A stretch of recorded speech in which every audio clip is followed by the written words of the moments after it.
Kalau kita memperhatikan pohon bambu itu punya sifat yang sangat baik untuk kita perhatikan, karena dia itu di musim kemarau tumbuh, di musim penghujan juga tumbuh. Jadi mau kemarau atau mau hujan, pohon bambu tetap saja numbuh.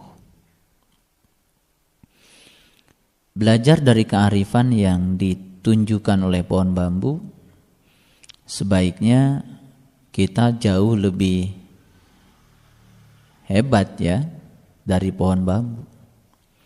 Harusnya kita tetap saja numbuh di musim penghujan maupun di musim kemarau. Kita tetap saja numbuh dengan orang-orang baik maupun dengan orang-orang yang kurang baik. Kita tetap saja numbuh dengan ada dan tiada. Kita tetap saja numbuh dengan sakit maupun dengan sehat. Kenapa api itu panas? Sesungguhnya bukan sekedar untuk membakar sebetulnya. Karena kita bisa mengatakan api panas itu karena ada air yang dingin. Sebetulnya api itu panas itu hanya pembanding saja, bahwa selain api ada air yang dingin. Mengapa kematian itu harus ada? Supaya kita memiliki pembanding bahwa ternyata kehidupan itu amat berharga. Mengapa sakit itu harus ada? Karena dengan sakit kita juga punya pembanding. Ternyata sehat itu betapa berharganya. Kenapa neraka itu harus ada? Karena ternyata di neraka itu tidak nyaman. Maka lalu ada surga. Ya, karena surga itu ternyata nyaman. Jadi sebetulnya kemarahan pun bukan untuk dikembangkan menjadi malapetaka sebetulnya. Itu hanya pembanding saja. Ternyata tidak marah itu enak. Gitu.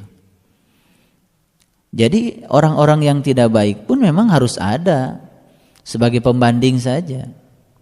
Ternyata ketika kita berhadapan dengan orang baik, ternyata kita nyaman.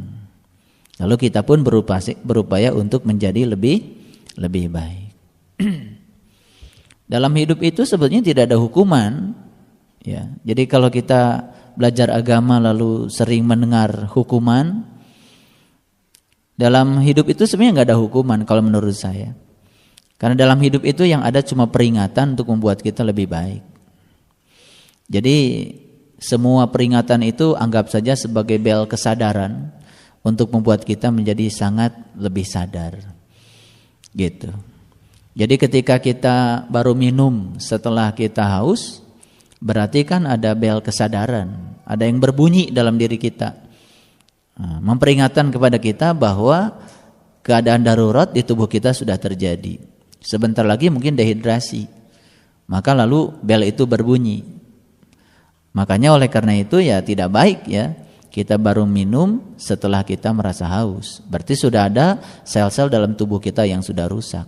Kan bagusnya ya 2 jam sekali minum saja, tanpa harus menunggu haus.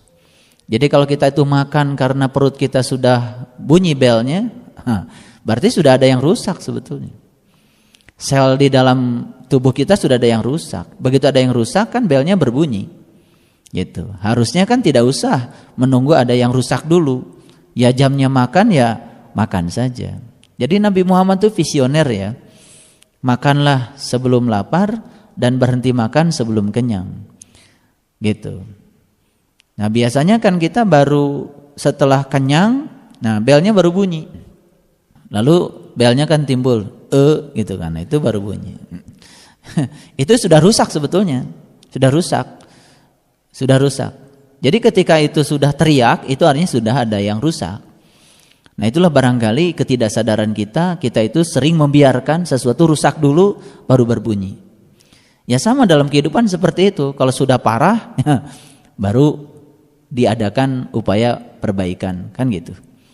Kalau orang yang hati-hati barangkali ya sebelum sakit juga pergi ke tempat, ke laboratorium barangkali untuk periksakan darahnya, kan gitu ya. Nah biasanya kan periksa darah kita setelah rusak ya. Setelah rusak baru periksa darah. Jarang barangkali orang sehat periksa darah ya. Jarang. Biasanya setelah sakit kan baru periksa darah. Jadi nunggu sakit dulu biasanya baru periksa, kan gitu. Itu nunggu bel dulu berbunyi. Sebetulnya saya hanya ingin mengajak untuk bersyukur kepada Allah. Manakala hari ini barangkali kita sudah termasuk orang yang seperti bambu, sudah numbuh di musim kemarau maupun di musim hujan, tetap saja numbuh.